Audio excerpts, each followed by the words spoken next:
So my name is Janet Steele. I have met quite a lot of you over the last 2 days, but not all of you. So just briefly tell you a little bit about myself.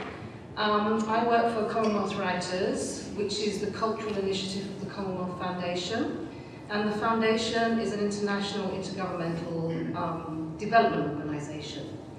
And at Commonwealth Writers, we believe that it's storytellers from around the world that can give us a different perspective and hear different voices and different narratives, less heard narratives from around the world.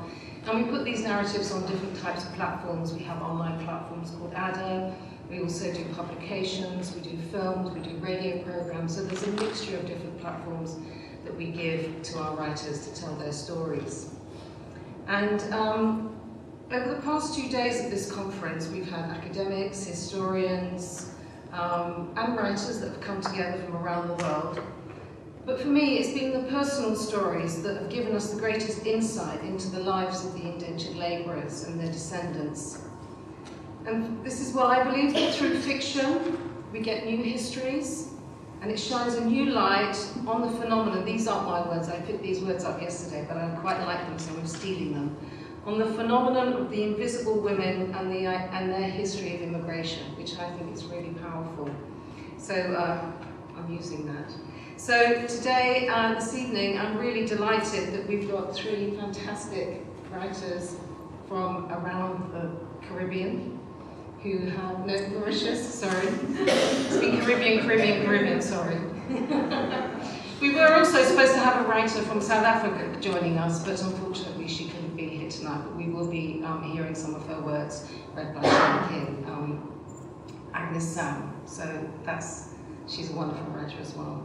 So what we're going to do this evening is where each writer is going to read from their stories. They've selected the pieces that they want to read. They'll read for about 10 minutes each, and then I might just interject each reading with just maybe one question or one observation, just to break it up slightly, and then there'll be a chance for questions at the end. So I'm going to introduce you to Gayatri Bahadur, and I'm sure you all know her here. So Gayatri is a Guyanese-American writer, journalist and independent scholar. She is author of Pulley Woman, The Odyssey of Indenture, which was shortlisted in 2014 for the Orwell Prize, the British Award for Political Writing that is Artful, which I think is quite a nice way of putting it. Gayatri's reporting and literary criticism have appeared in the New York Times Book Review, The Nation, and the Virginia Quarterly Review, amongst others. Gayatri studied literature at Yale and journalism at Columbia. Her work as an independent scholar has been supported by fellowships from the British Library's Eccles Centre for American Studies, where she was a 2016 US Visiting Fellow, and the Society of Authors, which granted her the 2015 Elizabeth Longford Award for Historical Biography. The Stained Veil, a short story, was commissioned by the Commonwealth Writers and was Gayatri's first work of fiction. And you're going to read from us today from The Stained Veil, I believe. Yes. Over to you. Thank you so much, Janet. I am going to read possibly 2 sections from a short story that I wrote last year. As Janet mentioned, it's my first attempt at fiction.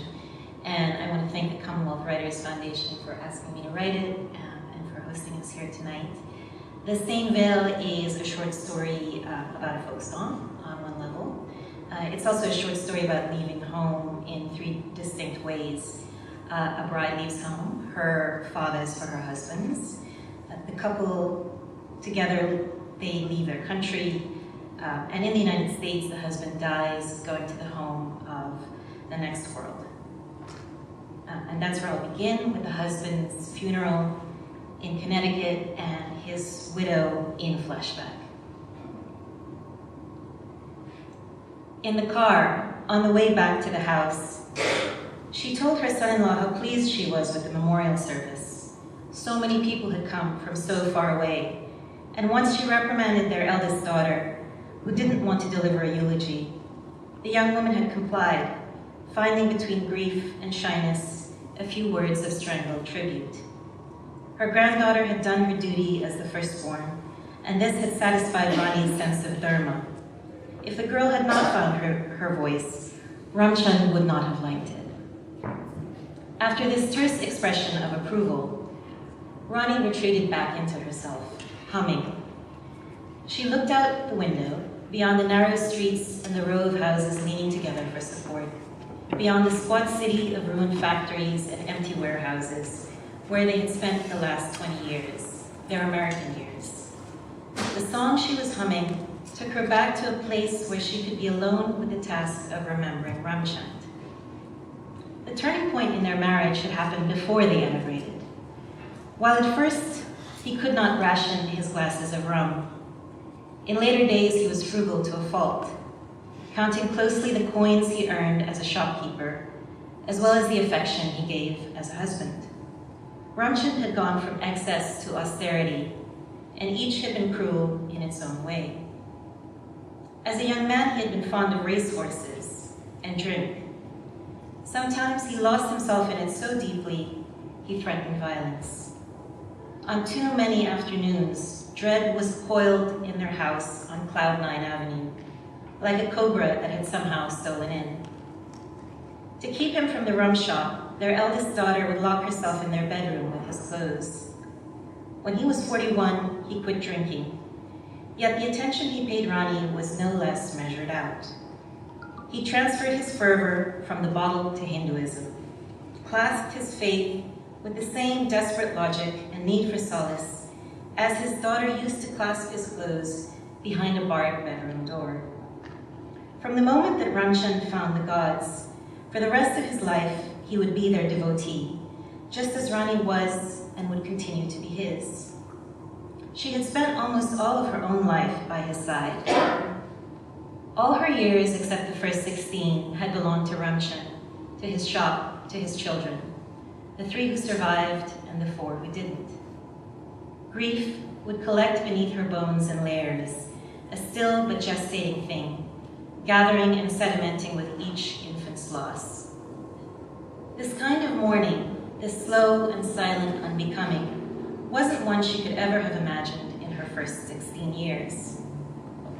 Those years had unfolded in the shelter of a father enlightened enough to let Rani stay in school, just long enough to learn to read and write and count, skills that later served her well as a shopkeeper's wife. She had been the cosseted darling, the youngest and the prettiest of the Mohabir daughters, the one who most gracefully wore the dainty shoes, respectable handbags, and store-bought dresses that were the relics of her family's faded prosperity. In those 16 years of rooted innocence, she had known place and its boundaries intimately. There was her family's rice mill, where cattle moved in circles in the yard, crushing paddy underfoot around the threshing pole. On Saturdays, she would go to Miss Evie's bungalow, Miss Evie who had taught her to sew and knit, whose son Esau would one day become a composer of classical music in another country. Once she peeked through a back window of the Kali temple down the road, only to run home sick to the stomach at the sight of the blood of a sacrificed goat. That was the extent of her transgression and thrill. The village sat unassumingly on the edge of endless rows of flowering cane, but hidden in its tall quiet, it contained well too much drama for the good of its inhabitants. Too much story, coiled like snakes in the cane.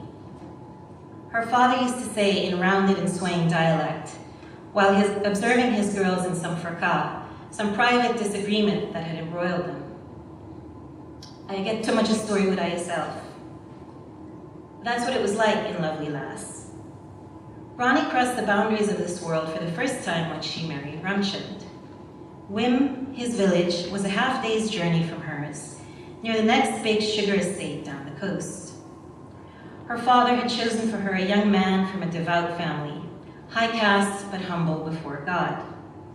What Rani had noticed was how handsome he was, his features symmetrical and angular, his face cut with precision, like a dark jewel. He was as dark as she was fair. When decades later she and Ramchand left for America in late middle age, she would remember this first migration from her father's home to her in-laws. There was nothing that could match it for daring. It was the most routine, inevitable thing a girl could do, and the most terrifying. After that, what move could possibly be as bold? Ronnie didn't understand it at the time, but ever since she was a child, the older women at work in the rice fields and the kitchens were singing her fate just as they sang their own. So many of the folk songs they taught her had been about a bride going to her in-laws' house, and a stained veil had often featured in them. It would be her destiny as it had been theirs. Their in-law songs, those sasaros, held a heroine's fear and wonder on crossing an unspeakable threshold. The songs had featured in the Bollywood movies screening at the Astor, the cinema house in the town nearby. Of course, Ronnie was not there to see Meena Kumari as the courtesan in Dil Hi Tu Hai, crooning Laga Chunari Midag, with eyes that mourned yet feet that stamped and hips that pivoted. The boys in the village would skip school to catch the pivoting hips. But that was their privilege. As a girl, how did she dare? She wasn't at the matinees as the boys were, over and over again, to hear the sensual tragedienne sing, "How will I go to my in-laws with a stained veil?" A good girl from a good family, she would never settle into a scarlet cushioned seat next to boys who might wonder how precisely the veil had become stained. Was it from sex or violence? Did they know yet that the two could exist together in the same moment's loss? The image had come from Kabir, a saint poet from the land that her ancestors had left generations ago. As Ronnie sewed in the yard or helped her mother grind dal in the kitchen, she would chant, "You must leave your home forever. Putting on a veil, you will go to meet your beloved. You must leave your home forever. This veil of yours is stained. The neighbor women jeer." These words, written some 4 centuries earlier, would fly away from her as she formed them, their meaning difficult and strange. When she was big enough, the old women tried to tell her how to make sense of the poems.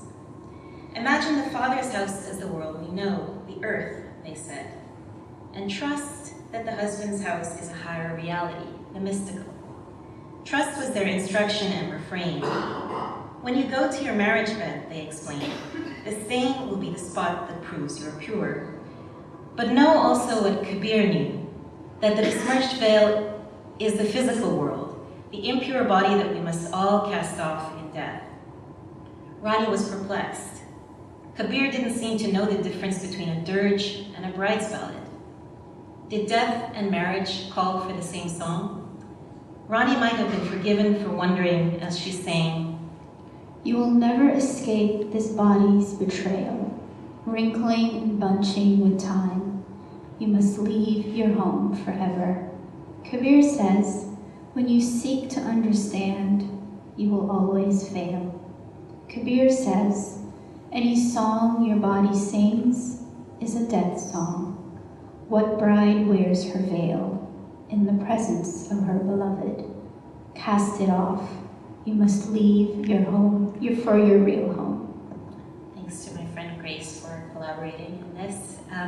The verses from Kabir are translations by my good friend Rajiv Mohabir, who's a very talented Guyanese-American poet. And I would encourage you all to check out his work. His most recent collection is called The Cowherd's Son. Rajiv recorded his grandmother singing Bhojpuri folk songs, and I'd like to share with you a 1-minute clip of her rendition of The Stained Veil.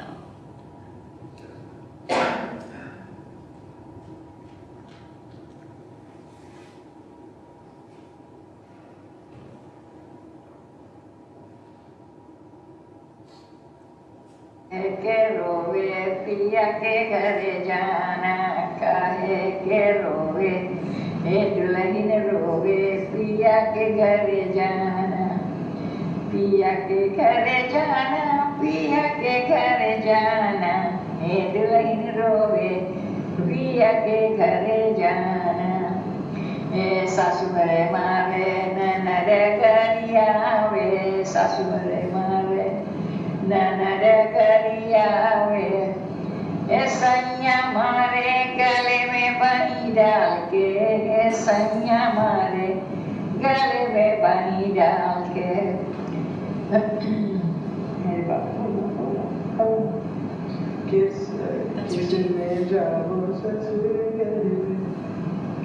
मैं जाबो ससुर के घर में चुनरी में लागल डार कैसे मैं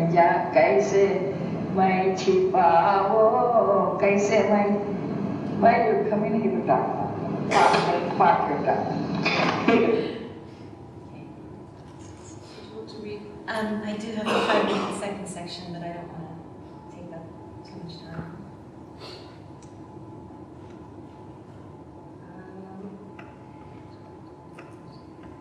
Maybe we need to leave it there. Yeah, I think so. Okay, thanks, Gandra. That was lovely.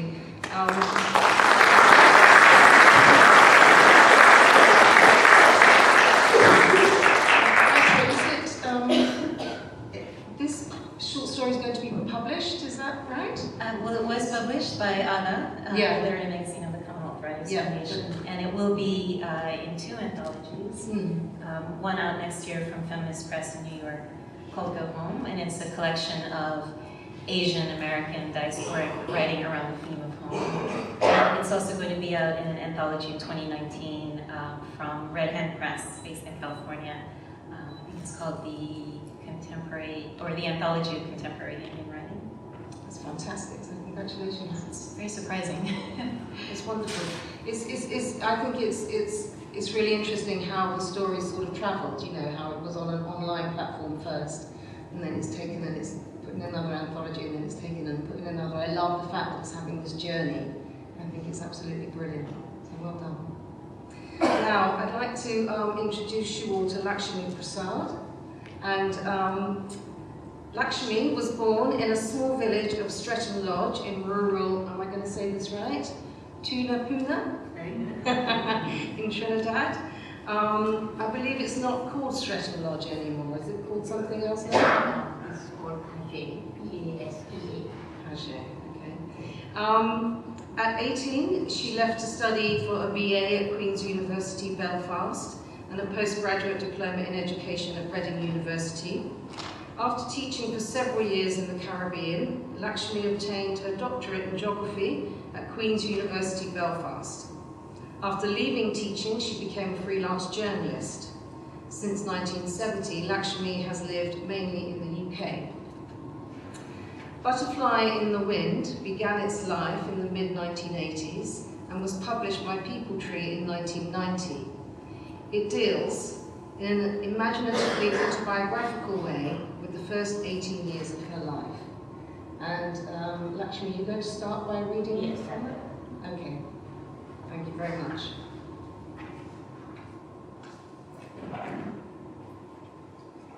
It's called Butterfly in the Wind. One day, our washer lady, Rene, our cook, Dea, and my grandmother were shelling peas and laughing their heads off at a story my grandmother had just related.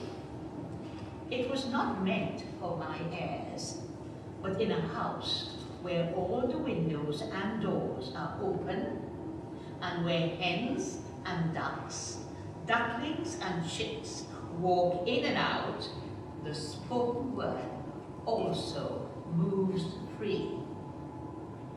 My own recollection of this tale is as follows, but I cannot tell it the way my grandmother did. She spun out its delicate weave with far greater skill, while I give you only the bare bones. There was a woman whose husband returned home earlier than was expected. Another gentleman who ought not to have been there was in the house. At the beginning of this tale, I thought the stranger must be a thief, for we had thieves enter our home. As the tale unfolded, I discarded this possibility. The woman hearing her husband coming through the door, coughing and grumbling, hid the stranger beneath her wide, billowing skirt, and equally wide, billowing, fresh cotton petticoats trimmed with fine lace. It would appear her husband did not approve of this gentleman, but my grandmother gave no reason for so great a displeasure. I was intrigued by this. In fact, exactly by such cunning. This also shows the interpretation of innocence of a child listening to a story and interpreting it her way, and we knowing better. I was intrigued by this, in fact, excited by such cunning, for I knew I could not have thought of such a hiding place. And the ingenuity in the face of danger I admired. Yet there remained for me many puzzling things. I wanted to know how this hidden stranger managed. I suffered from claustrophobia, and other problems arose in my mind which I felt needed clarifying. So I jumped off the chair I was sitting on, my legs could not yet touch the floor, and with pencil in hand, for I had been doing my sums, approached the three women, curiosity aroused and wishing to be enlightened. When they saw me, they became hushed, but still their faces were radiant with amusement. Facing them, I waited. How would he breathe? I blurted out. Who? Rene asked, her forehead frowning and looking more puzzled than I. The man who is hiding, I said, for I had unconsciously placed myself in the position of the stranger and wished to know the outcome. Which man? They questioned with a blank face. How will he know whether the lady is going to move forward or turn around? I probed. These three women had been enjoying a banter before I appeared. Now they were behaving quite differently. In my innocence, I stood my ground, but seeing that I would get no help from anyone, raised my pencil to my temple, thinking, hoping to solve this impasse. Suddenly, without warning, Rainy, like an overripened mango on a tree, split open, unable to control her laughter any longer. She held on to her tummy, threw back her head, and allowed all her ripe energy to ripple away in laughter. She kept pointing to me as if I were the source of this stream of enjoyment. I stood still and watched her, my eyes growing larger in consternation. Every time she looked at me, she appeared to receive renewed energy for still riper ripples of laughter. You see this child here? She will be the death of me, I tell you. She at last managed to say, wiping her laughing eyes. I stood and stared, feeling uneasy, unhappy, and embarrassed, not knowing why.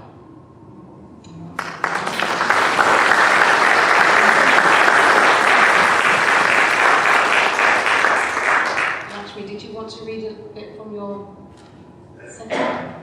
Yes, I can read a bit from here if you want. You wanted to read some from your other novel as well? Yes, I can read a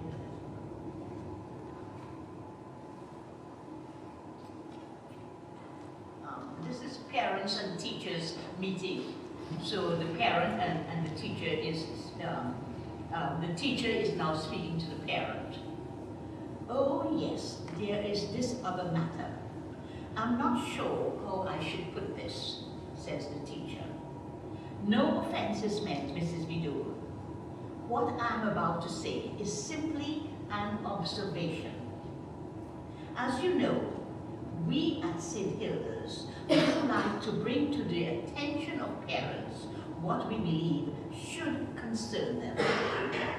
For some time now, we have noticed that Vidya behaves as if she were mute.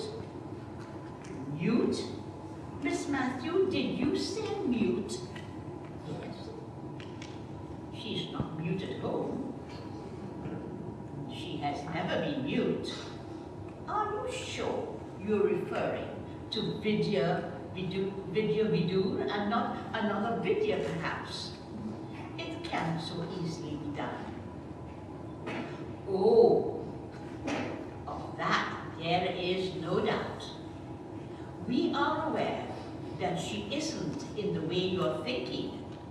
Nevertheless, she has shown a marked preference for using body movements to communicate rather than what is conventional to this country, which is the spoken word. Perhaps I should clarify further. For example, she engages her head to agree with what has been asked.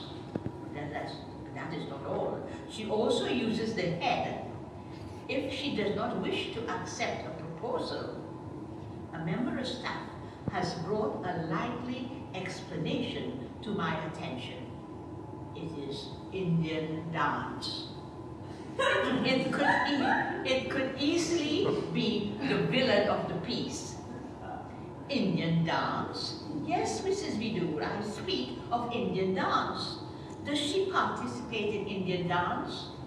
Well, not exactly, but she sees it being practiced. Our preference here in England is for speech rather than signs. With language, ambivalences are greatly curtailed.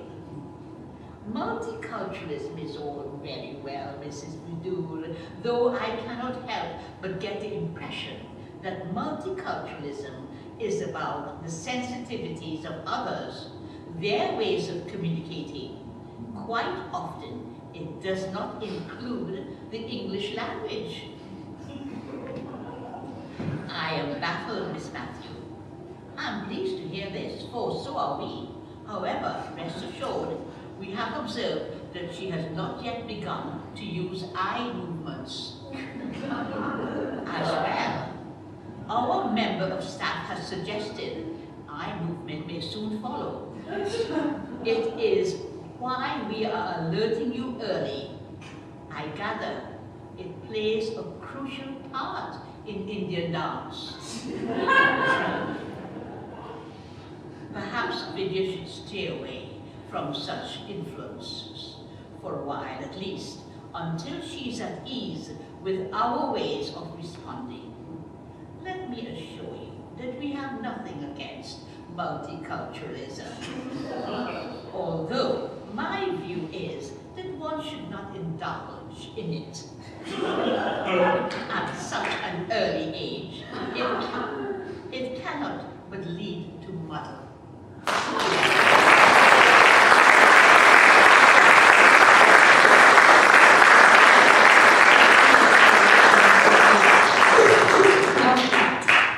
It's very beautifully read, very funny, thank you.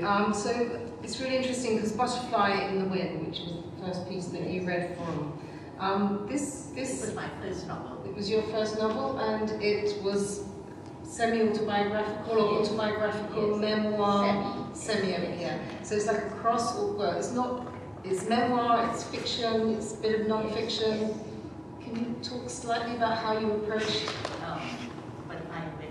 What happens is when you're writing at first,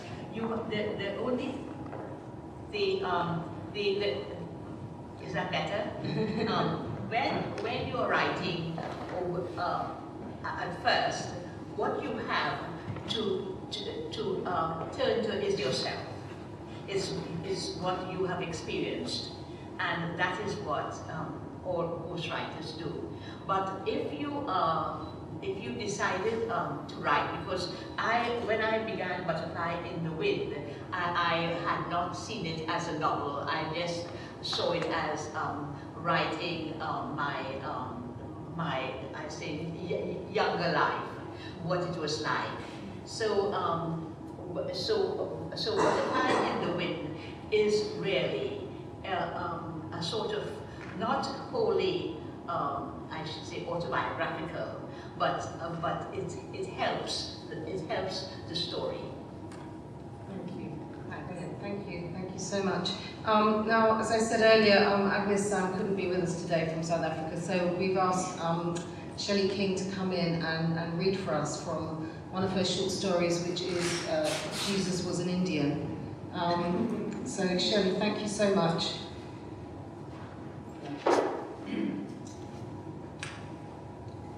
Sister's banging her flat hand on the table. She looked really mad. I look at my friends in the class. Then I go stand outside the classroom. Sister comes out. There's Sister marching away to the office, and I am trying to catch her. Sister wants to write a note to her. She asks, "What's my mother's name?" I say, "Kamachi." Sister asks, "What is your mother's Christian name?" I got no other name, sister. Only Kamachi, sister. Sister make like she don't hear me. She asks again, "What's your mother's Christian name?" Kamachi, sister. Sister's laughing. She said, "Little cabbage, little cabbage. Your mother's name is Little Cabbage?" No, sister. Mama's name is Kamachi. Sister say she will write a note to Little Cabbage if I don't tell her Hama's Christian name. Sister Bonaventura, why you can't learn to say Hama's name? Why you say Little Cabbage, Little Cabbage, Little Cabbage? Hama's name is Kamachi. Say Kamachi. Go on, sister, say Kamachi. Oh, the way sister's going on, like the Sermon on the Mount. Sorry, sister, Hama never told me it's a sin for a Christian to have a Hindu name. Jesus, Mary, and Joseph rather sent me a book for Christmas with all the Christian names so I don't give my children a Hindu name by mistake. I don't want my poor children must die and go to hell for damnation. If I tell Hama, sister chased me away from school, Hama will be glad because she don't want me to learn English. Anyway, now I have time to lie in bed and I can finish my story and not worry about that Sister Bonaventura and her red pen. Jesus, Mary, and Joseph, forgive me for being so selfish. Thinking about my children going to heaven and forgetting about my poor Hama. Rather don't give me that book for Christmas. Rather tell me how my poor Hama will go to heaven if she got a Hindu name. Must I give up chocolates for Lent? Or boyfriends? Hama, why didn't you get a Christian name when Father baptized you? Hama said, if she's a Christian and her name is Kamachi, then Kamachi is a Christian name. Honestly, this Hama got an answer for everything. Maybe she should go to sister's school. She will learn better than me. But Hama, sister says, you won't go to heaven because you got a Hindu name. Hama laughed. Hama holds her head up high and makes it wobble about. She says, what that sister know, eh? Don't Jesus wear a dhoti like Gandhi? Don't Hama talk to Jesus in our language? Don't Jesus answer all Hama's prayers? Don't honey get a rich husband? You so clever. What do you think that means? Eh? You electric light children and you don't know? But Jesus is Indian. You go to school and tell that sister. Jesus, Mary and Joseph. Never mind what I said before about the book with Christian names. First, I want to go to town to do window shopping before I tell you what to get me for Christmas.